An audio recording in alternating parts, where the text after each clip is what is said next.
Good morning, children. Last time I started with Uncle Podger Leaves for Work, written by Jaram K. Jaram, wherein you had seen the main character of the lesson, Uncle Podger.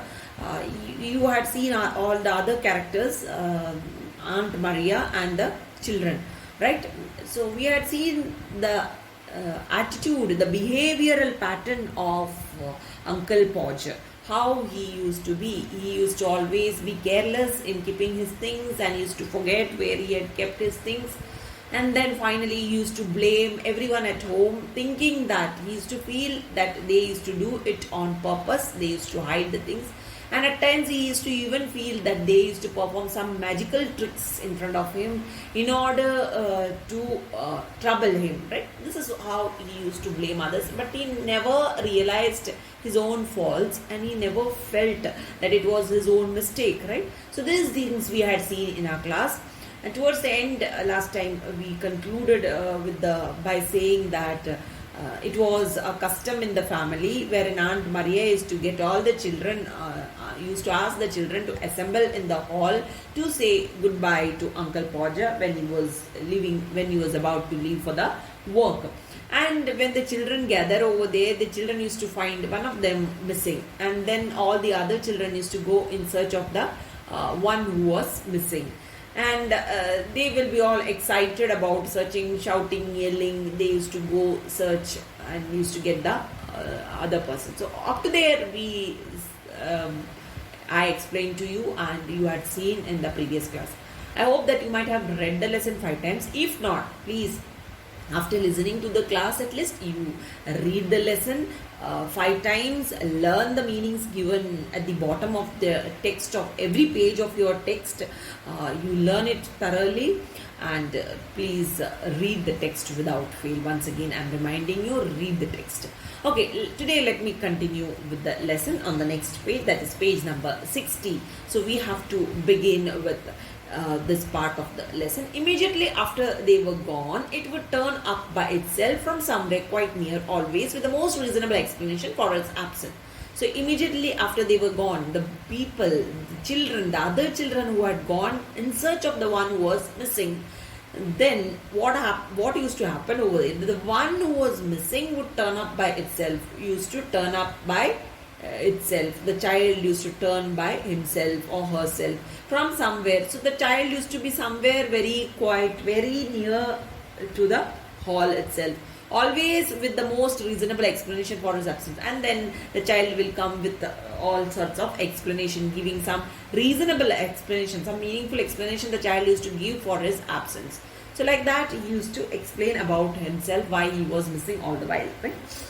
Thus 5 minutes at least would pass in everybody looking for everybody else, which was enough time to allow my uncle to find his umbrella and lose his hat. So it would take at least 5 minutes for one person missing and the others searching for the missing person, and then getting all others getting together back to the same place, right? So for all these things, they used to take at about 5 minutes. So within this time, what uncle used to do, it was enough time for Uncle Podger over here. Within this time, he used to find his umbrella which was missing earlier. He will find at that time, within that 5 minutes, he will find that enough time now for him to find the umbrella. He will find the umbrella, but at the same time, you can see he will lose his hat.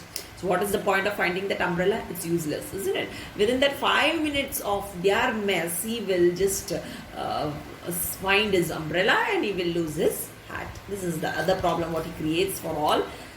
Then at last, as the group reassembled in the hall, the drawing room clock would commence to strike 9. And when everybody gets together, finally, after all this mess, when they assemble the second time in the hall, that is what reassemble means. The drawing room clock would commence. The drawing room clock would begin to strike 9. So it will be 9 o'clock on that clock in the drawing room. So it will be 9 o'clock on that clock. It possessed a cold, penetrating chime that always had the effect of confusing my uncle. So this sound, that is the clock, used to give a cold, penetrating means a sound which can be heard out of all other noise, all other sound.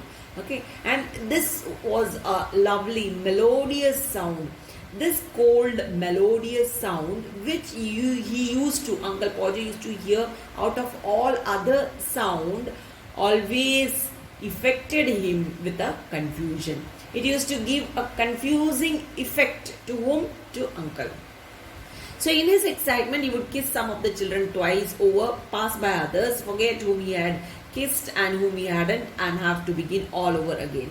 So in this confusion, what he used to do, what used to happen to him physically, he used to get excited about this confusion, and in that excitement, you can see he used to kiss some of the children, and he used to forget to kiss some others, right?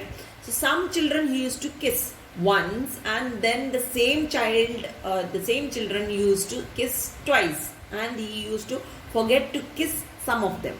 Okay, so like that he used to kiss some and used to not kiss some others. So again he used to create problem over here, and then he will be in confusion whom he kissed and whom he didn't kiss. He will forget, and then he had to begin it all over again. Then he used to start it once again, kissing from the first person itself. So you can see over here, again he is taking more time, isn't it? Again he needs more time over here once again when he starts. So every work of his, you can see everywhere, every work, whatever he does, he does it twice. That is what you can see over here. It's not just one time, it is in according to him, it's done twice, right? He used to say he believed they mixed themselves up on purpose. So on this he used to blame the children. Okay, he used to say nothing doing, you all did it on purpose. This is what he used to tell the children. So he used to blame the children for it. It is the children's fault that they mixed themselves, got mixed up themselves purposely to trouble him. Again he used to say that it was done purposely by the children to trouble him, right? If things were going too smoothly, the eldest boy would come out with a tale about all the clocks in the house being 5 minutes slow.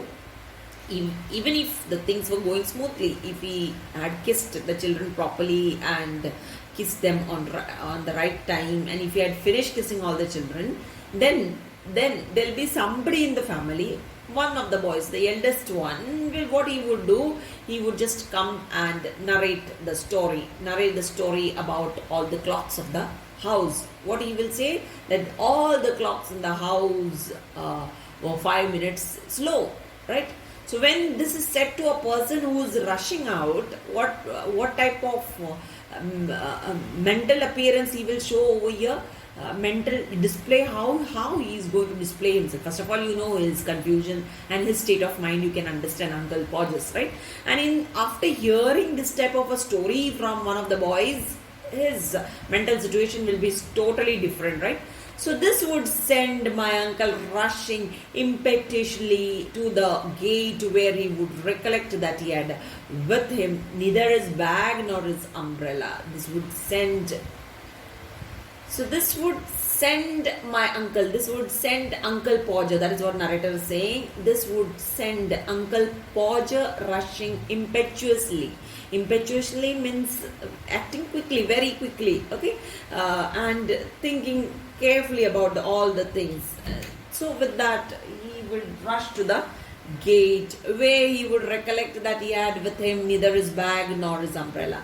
And when he reaches to the gate, then he will remember that he had not taken his bag nor his umbrella, that he had forgotten his bag and his umbrella. This only after reaching near the gate he will remember. All the children would charge after him, two of them struggling for the umbrella, the others surging around the bag, and when they returned, we would discover on the hall table the most important thing that he had forgotten, and wondered what he would say when he came back home, right? So all the children would charge after him. All the children used to rush after him. So two of them struggling for the umbrella. Two of them will go somewhere, they will set out the umbrella and they will rush with the umbrella towards him. The others surging around the bag. Others surging means they will in rush. Okay, in rush they will be around him with the bag. They will search the bag somewhere, and in a rush they will come towards him with the bag.